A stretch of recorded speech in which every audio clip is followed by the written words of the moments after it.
सोचिए ज़रा, हमारे सैयारे के बिल्कुल ऊपर शुमाल में एक ऐसी खामोश तब्दीली आ रही है जो आलमी तजारत का पूरा नक्शा बदल सकती है। और इस तब्दीली के मरकज़ में है चीन का एक बहुत बड़ा मंसूबा, पोलर सिल्क रोड। आज हम उसी की कहानी पर बात करेंगे, एक ऐसा मंसूबा जो आलमी ताकत के तवाज़ुन को हिलाकर रख सकता है।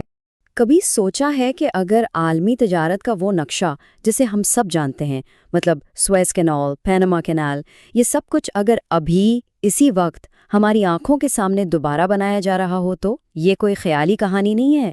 ये वो हकीकत है जो आर्कटिक की पिघलती बर्फ के नीचे से आहिस्ता आहिस्ता सामने आ रही है।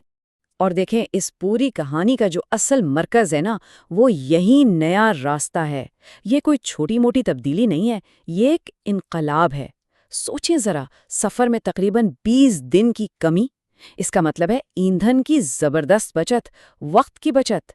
ज़ाहिर है यही चीज़ इसे आलमी तजारत के लिए नाकाबिल यकीन हद तक पुरकशिश बना देती है। अब ज़रा इस तब्दीली के पैमाने को समझने की कोशिश करें। हम रोज़मर्रा जो भी चीज़ें इस्तेमाल करते हैं उनमें से 80%, जी हाँ 80% समुंदर के रास्ते हम तक पहुंचती हैं। तो जब इतना बड़ा एक नया और तेज़ समुद्री रास्ता खुलता है ना, तो ये सिर्फ जहाज़ों का रूट नहीं बदलता, ये पूरी आलमी मईशत की बुनियादें हिला देने की ताकत रखता है।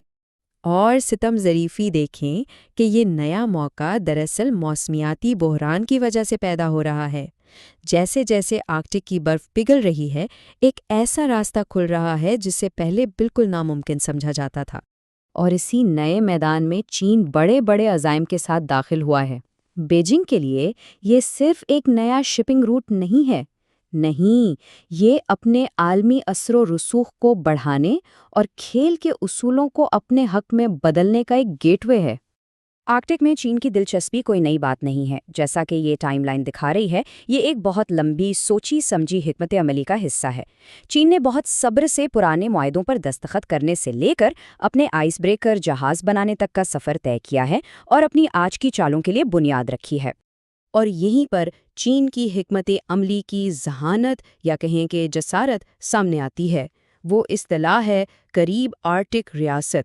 ये एक ऐसी टर्म है जिसका बैनुल अक़वामी कानून में कोई वजूद ही नहीं, जिसे चीन ने खुद बनाया है ताकि वो खुद को आर्कटिक के मामलात में एक अहम खिलाड़ी के तौर पर पेश कर सके, भले ही इसका जोग्राफिया कुछ और ही कहता हो। और इसका जवाब बहुत तेज़ी से आया। अमरीका ने इस ख्याल को सख्ती से मुस्तरद कर दिया। साबिक वज़ीर ख़ारजा माइक पॉम्पेओ के अल्फाज बिल्कुल साफ थे, आर्कटिक में कोई दरमियानी रास्ता नहीं, कोई तीसरी किस्म नहीं, ये बर्फ़ पर खींची गई एक वाज़े लकीर है। लेकिन चीन की अज़ाइम पतली बर्फ पर चलने के मुतरादिफ हैं। आइए ज़रा इन जुग्राफियाई और सियासी चैलेंजेस को देखते हैं जो इस पोलर सिल्क रोड के मंसूबे को शुरू होने से पहले ही रोक सकते हैं। 1500 किलोमीटर, ये वो फासला है जो चीन को आर्कटिक से अलग करता है। सिर्फ ये एक नंबर चीन के करीब आर्कटिक होने के दावे की बुनियाद को कितना कमज़ोर कर देता है। भाई, कोई भी इसका पड़ोसी कैसे हो सकता है जो 1500 किलोमीटर दूर हो? तो फिर चीन ज्योग्राफी के इस मसले से कैसे निमटता है?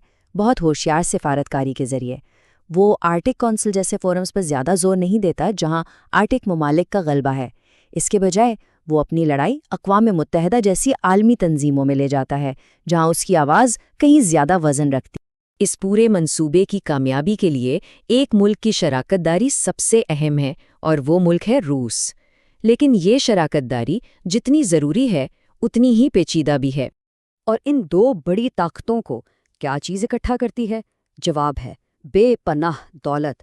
आर्कटिक में तेल और गैस के बहुत बड़े गैर दरियाफ्तशुदा ज़खायर मौजूद हैं। ये वो ख़जाना है जिस पर रूस और चीन दोनों की नज़रें जमी हुई हैं।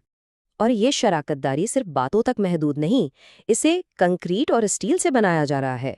बड़े बड़े एलएनजी टर्मिनल से लेकर समुंदर के नीचे फाइबर ऑप्टिक केबल्स तक चीन रूसी आर्कटिक के इंफ्रास्ट्रक्चर में भारी सरमायाकारी कर रहा है और इस तरह दोनों की किस्मत को एक दूसरे से जोड़ रहा है। लेकिन इस रिश्ते की बुनियाद में एक तनाव भी है।